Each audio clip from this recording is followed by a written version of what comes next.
The massive space station hung in orbit above the blue planet Kepler 442b, like a metal moon. Inside its gleaming halls, representatives from 12 different alien species gathered for an emergency meeting. The air buzzed with translation devices, as dozens of different languages filled the chamber. Ambassador Tai Min of the Valdari Empire stood at the center podium, his tall, thin frame casting a long shadow across the circular room. His skin had a pale blue tint, and his large black eyes scanned the assembled delegates with obvious anger. "Fellow council members," Tai Min began, his voice echoing through the chamber. "We face a serious problem. The humans have crossed a line that cannot be ignored." He pressed a button on his control panel and a holographic star map appeared above the delegates' heads. 3 star systems glowed red on the display. "These systems," Tai Min continued, pointing at the red dots, "belong to the Valdari Empire by ancient right. Our ancestors explored these regions over 2,000 years ago, yet the humans dare to build colonies there without asking our permission." Murmurs of concern rippled through the crowd. Many delegates nodded their heads in agreement. The humans were a young race, barely 200 years into space travel. How dare they challenge the established order? Bo-Ra, the elderly representative from the Altarian Republic, raised one of her 4 arms. Her gray skin was wrinkled with age, and her voice carried the weight of centuries of experience. "Ambassador Tai Min," she said slowly, "I understand your anger, but perhaps we should be careful. The traders who visit human space bring back strange stories. They speak of humans with unusual determination and surprising cleverness." Tai Min's expression darkened. "With respect, Ambassador Bo-Ra, these are just stories told by nervous merchants. The humans have small ships and basic weapons. They are no threat to the established powers of this galaxy." Hyun Woo of the militant Nexari faction slammed his armored fist on his desk. The Nexari were a warrior race covered in natural armor plating and standing nearly 8 feet tall. His red eyes glowed with excitement. "The old ambassador speaks from fear," Hyun Woo growled. "The humans need to learn their place. They are new to space, weak and scattered. A show of force will bring them to heel quickly." Jinny, a young analyst from the peaceful Zephyrian delegation, shifted nervously in her seat. She had been studying the available data on humanity for weeks, preparing for this meeting. Something felt wrong about the intelligence reports, but she couldn't put her finger on what exactly. "Honored delegates," Jinny said, standing up despite her junior status. "I have been reviewing our information about human capabilities. There are gaps in our knowledge. Large gaps. Perhaps we should gather more intelligence before taking action." Tai Min waved dismissively. "What gaps could there be? We have observed their colonies for months, small settlements with basic defenses. Their ships use simple engines and carry primitive weapons. They are exactly what they appear to be, a young race that has grown too bold." The debate continued for hours. Representative after representative spoke about humanity's aggression and disrespect for galactic law. Only Bo-Ra and Jinny raised concerns about moving too quickly. Finally, Tai Min called for a vote. "All in favor of authorizing military action to demonstrate the consequences of violating established territorial claims?" Hands, claws, tentacles, and other appendages rose around the chamber. The count was overwhelming. 11 votes in favor. 1 abstention from Bo-Ra. Hyun Woo stood up, his armor plates rattling with excitement. "The Nexari will provide the force needed for this demonstration. Our moonship, the Reckoning, will travel to the human homeworld. One look at our power will be enough to make them surrender their illegal colonies." "Excellent," Tai Min said with satisfaction. "How long will it take your ship to reach the human system?" 3 months, Hyun Woo replied. "The Reckoning is massive, but not fast. However, its size will make the demonstration more effective. The humans will see it coming long before it arrives. The fear alone should make them reasonable." As the meeting broke up, Jinny approached Bo-Ra in the corridor outside the chamber. The young Zephyrian's crystal-like skin flickered with nervous energy. "Ambassador Bo-Ra," Jinny said quietly, "I think we are making a terrible mistake. The data about human capabilities doesn't make sense. How did they spread to so many systems so quickly, with the primitive technology we observed? And why do the trader reports mention humans appearing in places they shouldn't be able to reach? Bora's ancient eyes studied the young analyst carefully. What exactly are you suggesting, child? I think the humans might be hiding their true abilities, Jinne whispered. What if those primitive colonies and basic ships are not what they seem? What if humanity is much more advanced than they want us to believe? Bora was quiet for a long moment. Then she placed a gentle hand on Jinne's shoulder. Even if you are right, it is too late now. The HFY War moon is already preparing to depart. We can only hope that your fears are unfounded. 3 levels below, in the station's intelligence center, automated systems began transmitting the Council's decision to various military commands across the galaxy. The message was standard: military action authorized against the human colonies in the disputed systems. What the automated systems didn't know was that for the past 6 months, every communication from the Council station had been quietly intercepted and copied by nearly invisible human monitoring devices. The devices were so small and advanced that they passed through even the most sophisticated security scans without detection.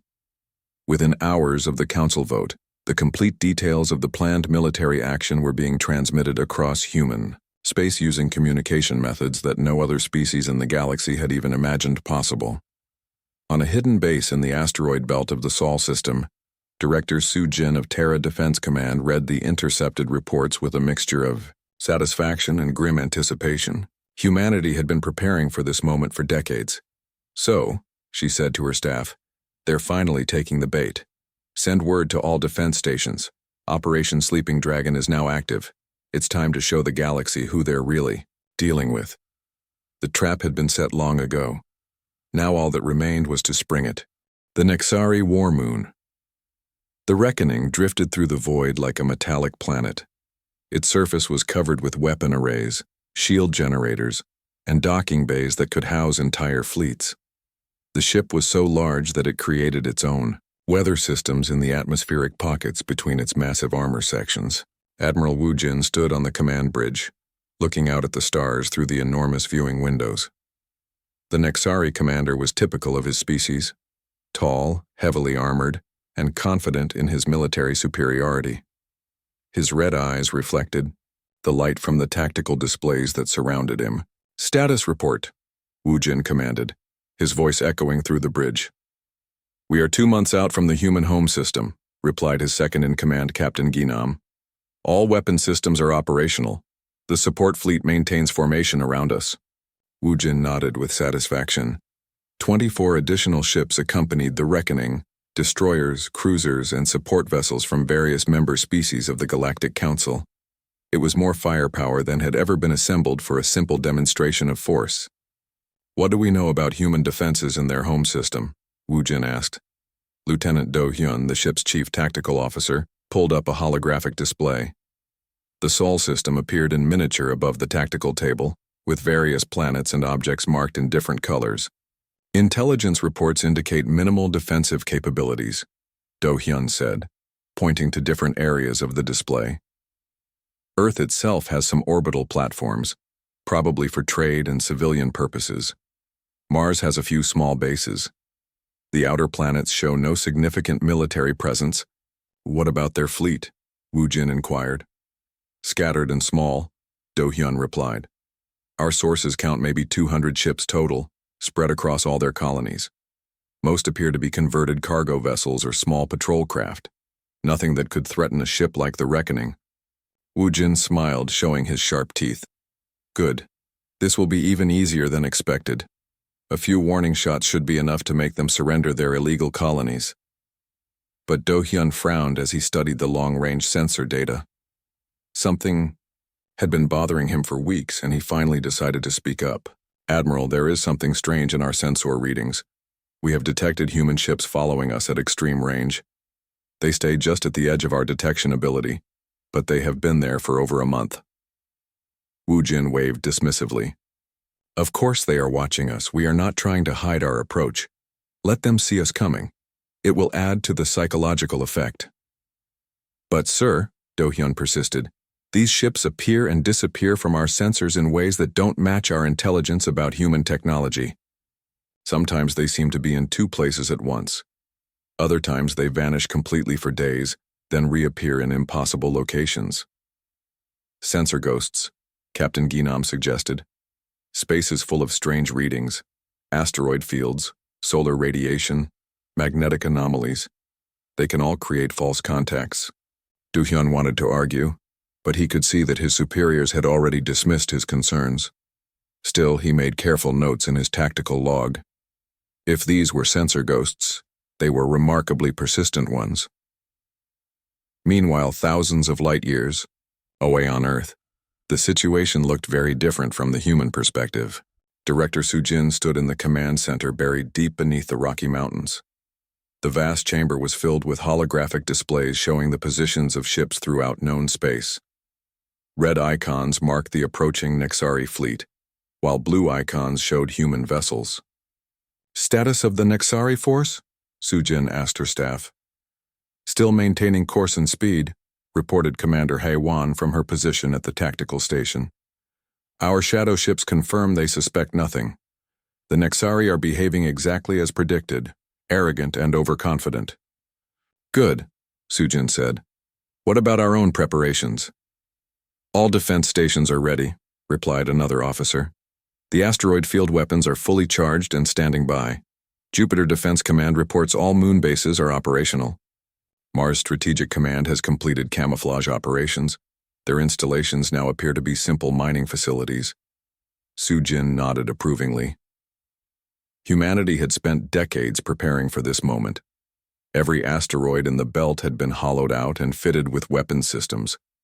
Every moon and planet in the solar system bristled with hidden defenses. The Earth itself was surrounded by orbital platforms that looked like civilian installations, but were actually the most advanced military hardware humanity had ever created. "And our fleet?" Soo-jin asked. "Phase shift technology is working perfectly," Hae-won reported. "We have over 3,000 ships positioned throughout the system, all invisible to conventional sensors. When we drop the stealth fields, the Nexari will find themselves surrounded by 10 times the force they expected to face. But the most important part of humanity's preparations was not technological, it was psychological. For over a century, humans had carefully cultivated the image of being a primitive, peaceful species. Every encounter with alien traders, every diplomatic meeting, every piece of technology they allowed other species to observe had been carefully calculated to reinforce this false impression. The human colonies in the disputed star systems were perfect examples. To alien observers, they appeared to be simple farming settlements with basic defenses. What the aliens didn't realize was that these farmers were actually highly trained. Military personnel and their basic defenses were sophisticated weapon systems disguised to look primitive. Dr. Min-soo, the head of Human Intelligence Operations, joined Soo-jin at the main display. "The psychological profiles are holding," he reported. "The Nexari leadership still believes they are dealing with a young, weak species. Their communications, intercepts show complete confidence in their superiority." "Perfect," Soo-jin said. "The more confident they are, the bigger the shock will be when they discover the truth." "There is one concern," Dr. Min-soo added. "Some of the younger alien analysts are asking uncomfortable questions. A Zephyrian named Jin-A has been noting inconsistencies in our cover story." Soo-jin considered this. "Can she cause problems?" "Unlikely. She's too junior, and her superiors are too invested in their assumptions to listen to her warnings." As they spoke, new data flowed in from the human shadow ships still following the Nexari fleet. The enemy formation remained unchanged, one massive war moon surrounded by support vessels, advancing slowly but steadily toward Earth. "1 month until they arrive," Soo-jin announced to the command center. "Begin final preparations. It's time to remind the galaxy why humanity survived while other species lived in peace. They're about to learn that there's a big difference between civilization and survival." The countdown had begun.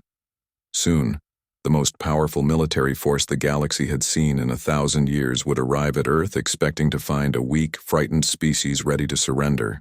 Instead, they would find humanity's true face and discover that they had made the worst mistake in galactic history. The Reckoning dropped out of hyperspace at the edge of the Sol system, with a flash of exotic energy that briefly outshone nearby stars.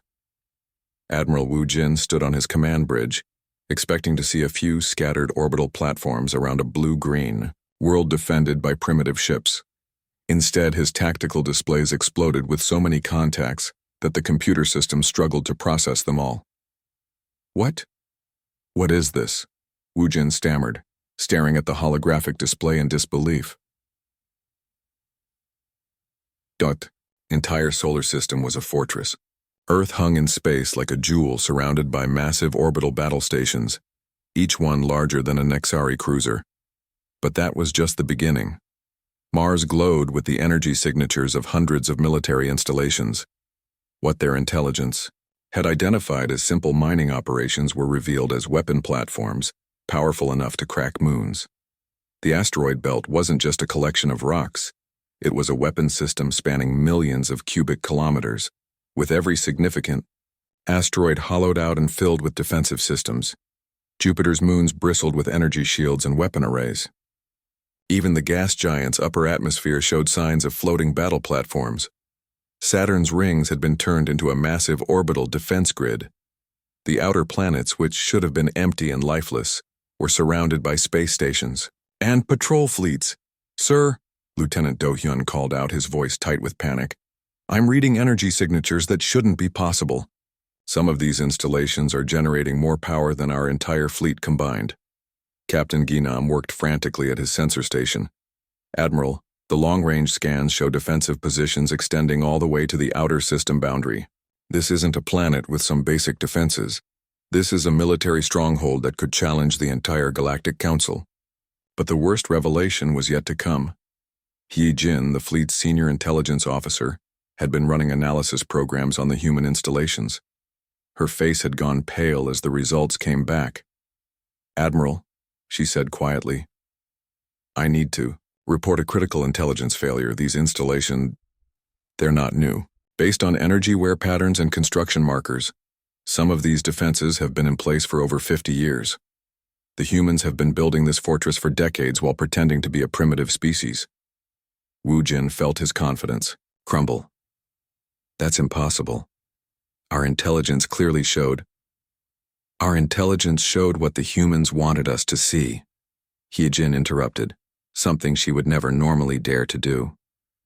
"Every human colony we observed, every ship we scanned, every piece of technology we analyzed, it was all carefully designed to make us underestimate them."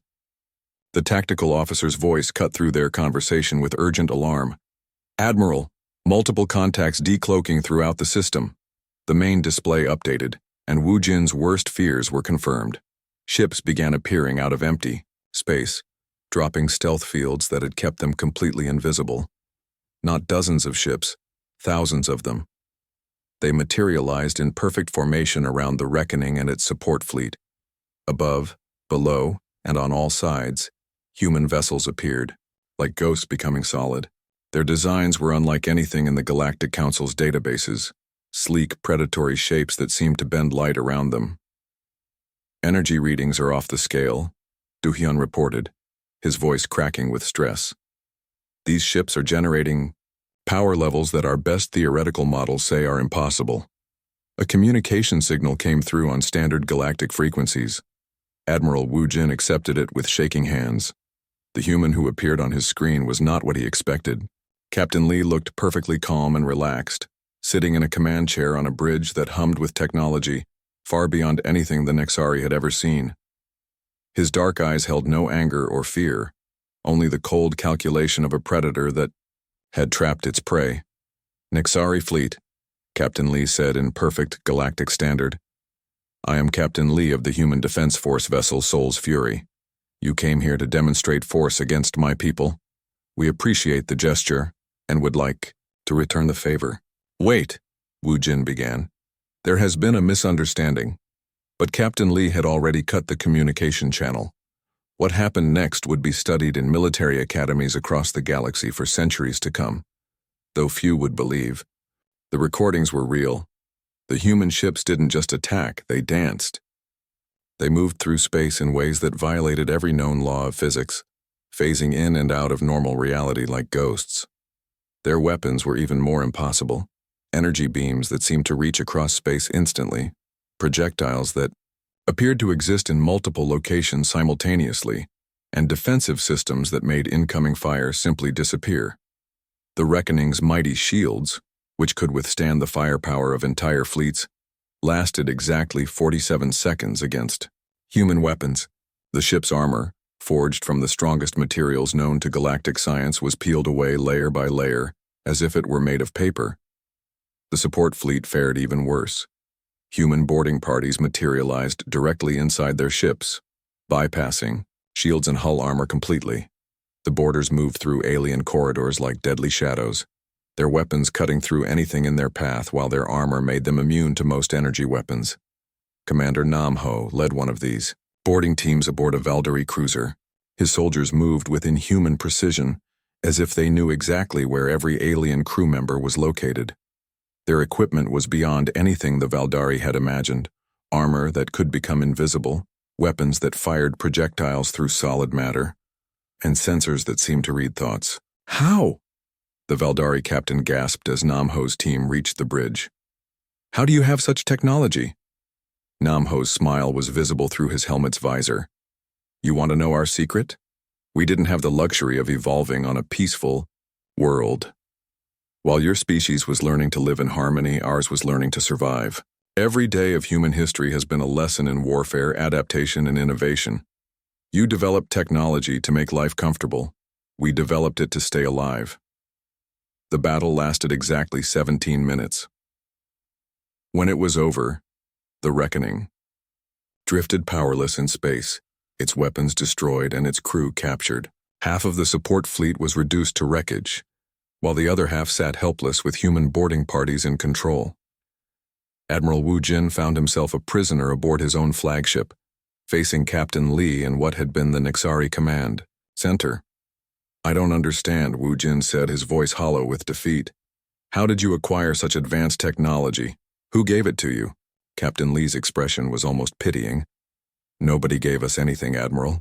We built it ourselves. You see, your species and all the others in the Galactic Council evolved on garden worlds.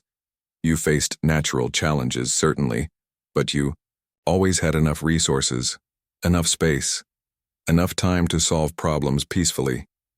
He gestured toward the tactical displays, which now showed human ships in complete control of the system. Humanity evolved differently.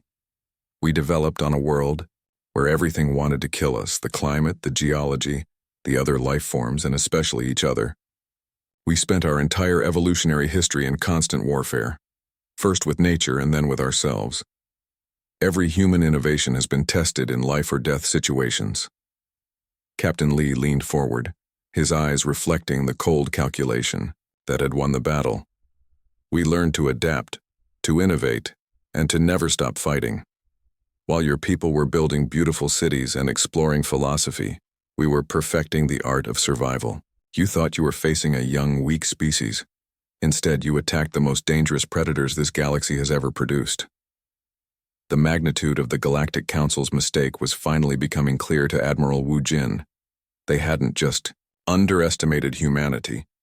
They had walked into the den of the most evolved killers in known space. And now those killers were no longer hiding. The wreckage of the Nexari support fleet drifted through space like broken toys scattered by an angry child. Where the pride of the galactic military had once sailed confidently toward Earth, now only twisted metal and fading energy signatures remained. Commander Namho walked through the corridors of the captured Valkyrie cruiser, his boots echoing on the alien deck plating. His boarding team had taken the ship in less than 10 minutes, moving through its defenses as if they didn't exist. Behind him, captured alien crew members stared in terrified fascination at human technology that shouldn't be possible. Namho's armor was a work of art that would have impressed even the most advanced alien scientists. It could phase through solid matter, become completely invisible, and protect its wearer from weapons that could melt steel. But what truly disturbed the aliens was how naturally the humans used this equipment, as if bending the laws of physics. was just another day at the office. "Sir," reported Sergeant Yoon Seo through the team communication channel, "we've secured the engine room. The aliens' power systems are interesting, primitive, but very reliable. It's like they designed everything to last forever instead of pushing performance limits."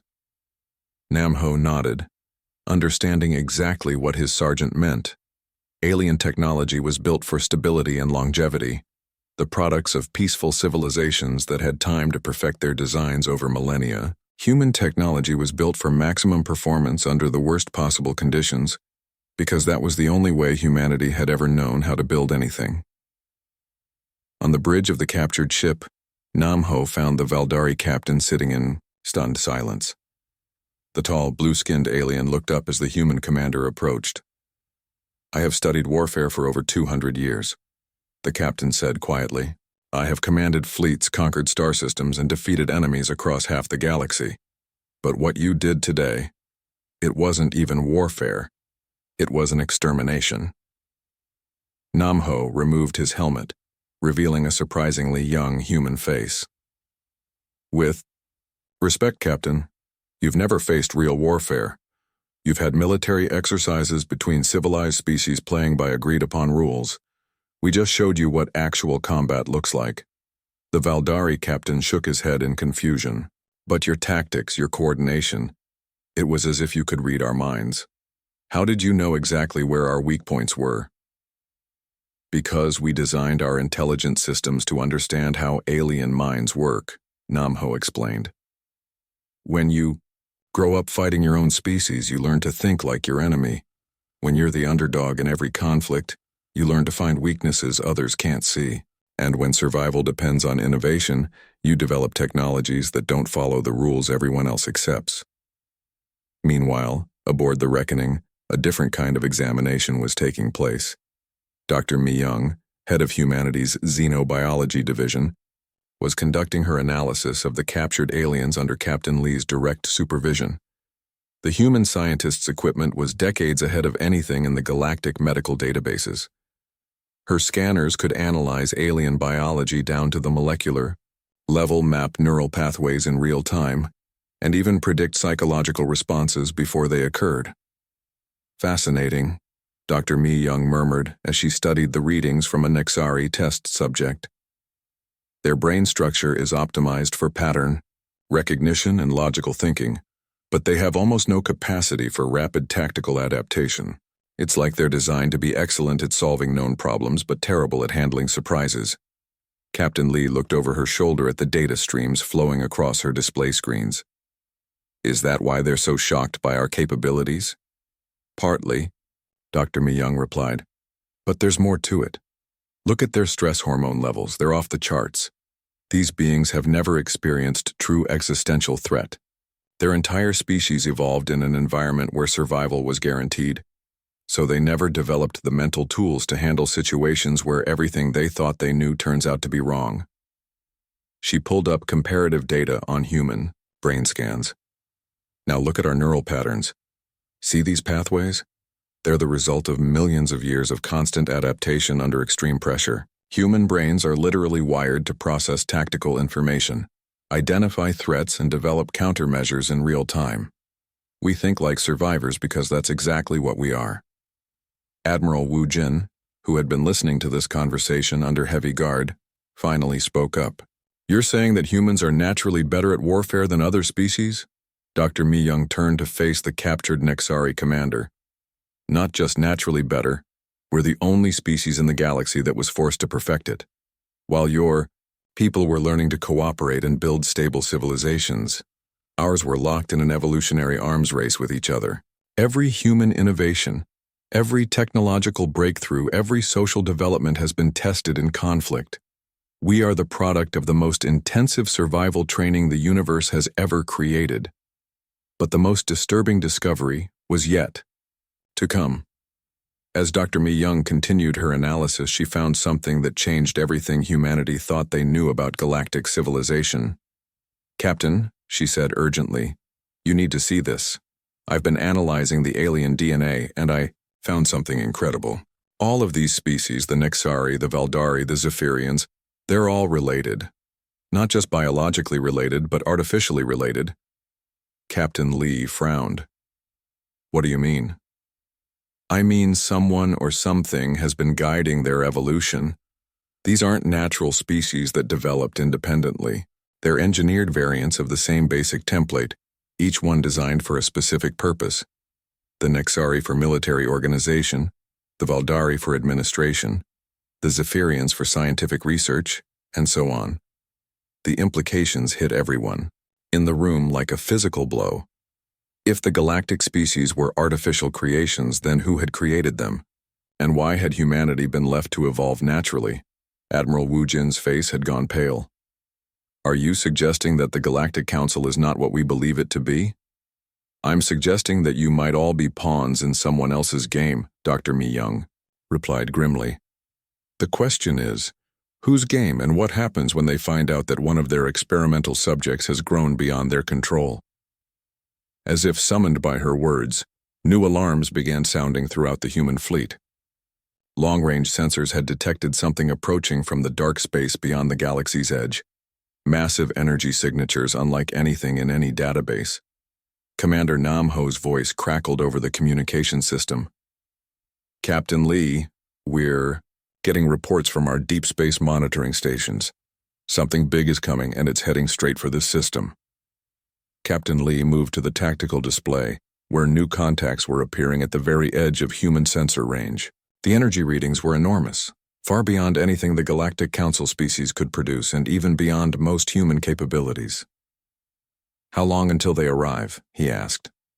At their current speed, approximately 72 hours, came the reply from the sensor station. Admiral Wu Jin stared at the display in growing horror. What have you done? Your attack on our fleet, your revelation of advanced technology, you've attracted their attention. Whose attention? Captain Lee demanded, but Admiral Wu Jin could only shake his head. The old stories speak of them, but we thought they were just myths. The creators, the ones who shaped the galaxy before any of us existed. They were supposed to be gone, vanished into the dark between stars eons ago. Dr. Mi Young looked up from her biological scans, her face grim with understanding. They're not gone. They've been watching, waiting, and now they know that their careful plans have been disrupted by a species they never intended to create. As the human fleet began preparing for whatever was approaching from the darkness, one thing became clear. The battle with the Nexari had been just the beginning. Humanity had revealed itself to the galaxy, but in doing so, they had awakened something far older and more dangerous than anything the Galactic Council had ever imagined. The real test was yet to come. Captain Lee stood in the communication center of Soul's Fury, watching as a single Nexari escape pod drifted away from the wreckage of the Reckoning.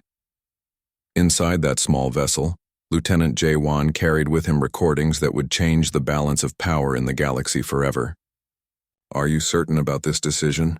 Asked Commander Hae-won, Lee's second-in-command. Letting them go will reveal our capabilities to the entire Galactic Council. Lee nodded grimly. That's exactly the point. The time for hiding is over. Let them see what they're really dealing with. The escape pod's engines flared to life as it began its journey back to Council space. Inside, Lieutenant Jae-won sat surrounded by data storage devices containing detailed recordings of the battle.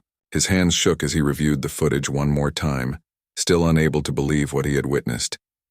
The recordings showed human ships moving through space in ways that violated everything the galaxy thought it knew about physics. They documented weapons that seemed to reach across impossible distances, and defensive systems that made incoming fire simply cease to exist. Most terrifying of all, they captured the cold efficiency with which humanity had dismantled what was supposed to be the most powerful military force in known space. But the technical recordings were not the most important cargo Jae-won carried. Sealed in a special diplomatic container was a personal message from Earth's leadership, addressed directly to the Galactic Council. 3 weeks later, the emergency session of the Galactic Council convened in an atmosphere of barely controlled panic. The chamber that had once buzzed with confident discussion now hummed with fear and uncertainty.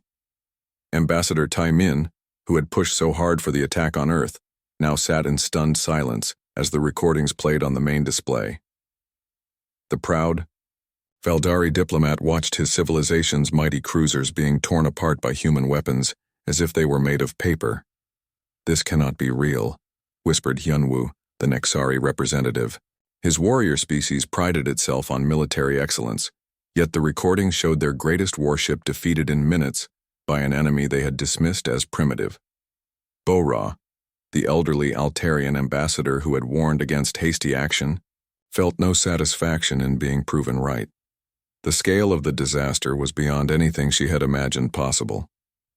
"Honored delegates," Taemin said, his voice barely audible, "before we discuss our response to this development, there is a message from the human leadership." The main display shifted to show a human sitting in what appeared to be a simple office. President Park looked like an ordinary middle-aged man, wearing clothes that would not seem out of place in any galactic diplomatic meeting. Only his eyes suggested the steel beneath the surface. "Members of the Galactic Council," President Park began, his voice calm and measured. "You sent a fleet to intimidate my people based on the assumption that we were primitive and weak. As you have now seen, this assumption was incorrect." He leaned forward slightly, and the camera caught the subtle intensity in his expression.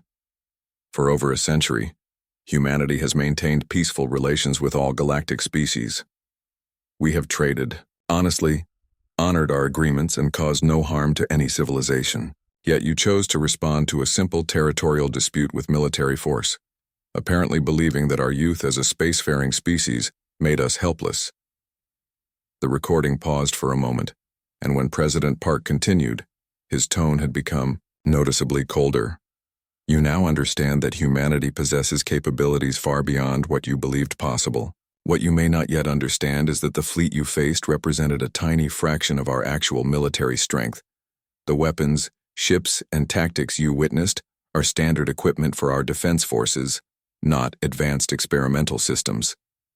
Murmurs of dismay rippled through the council chamber. If what they had seen was considered standard human technology, what did their advanced systems look like? "We have no quarrel with species that leave us in peace," President Park continued. "Human space is open to trade and diplomatic contact with any civilization that approaches us with honest intentions. However, any future military aggression against human colonies, ships, or citizens will be met with total warfare." The display changed to show star charts with human-controlled systems highlighted in blue. The territory was far larger than anyone in the council had realized. The 3 star systems that sparked this conflict will remain under human administration. Any attempt to challenge our claim through force will result in immediate military retaliation against the aggressor's home systems. We do not make this threat lightly, and we do not make promises we cannot keep.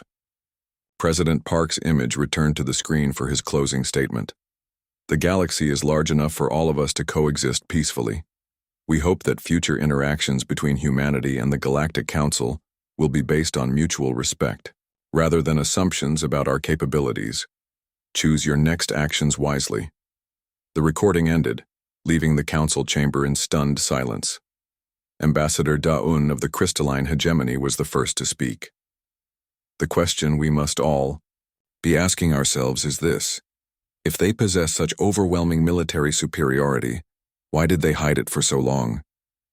It was Jin'ei, the young Zephyrian analyst who had tried to warn the council weeks earlier, who provided the answer that chilled everyone present. "Because they were studying us," she said quietly.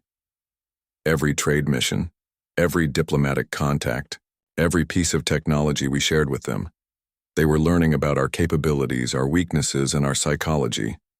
They let us think we were the advanced civilizations while they gathered intelligence about every species in the galaxy." The implications were staggering. For over a century, the Galactic Council had believed they were dealing with a young, primitive species seeking to learn from their betters. Instead, they had been unknowingly observed and analyzed by predators who understood them better than they understood themselves. Ambassador Taemin finally found his voice. "What do we do now?" Bo-Ra answered with the weight of her centuries of experience. "We adapt. The balance of power in this galaxy has shifted permanently. Humanity is now the dominant military force, whether we like it or not. Our choice is simple. We can accept this new reality and work with them, or we can resist and face the consequences. As if to emphasize her point, new intelligence reports began arriving from across galactic space. Human trade missions were revealing advanced technologies that made existing galactic systems look primitive. Human colonies were expanding rapidly into previously unexplored regions.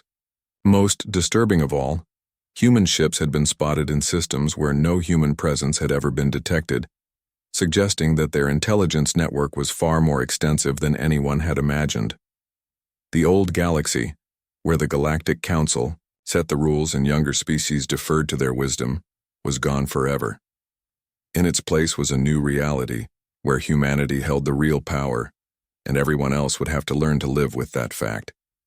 But even as the Council struggled to comprehend their changed circumstances, new threats were stirring in the darkness beyond the galactic rim. The same forces that had apparently created and guided the evolution of the Council species were beginning to take notice of the disruption humanity had caused.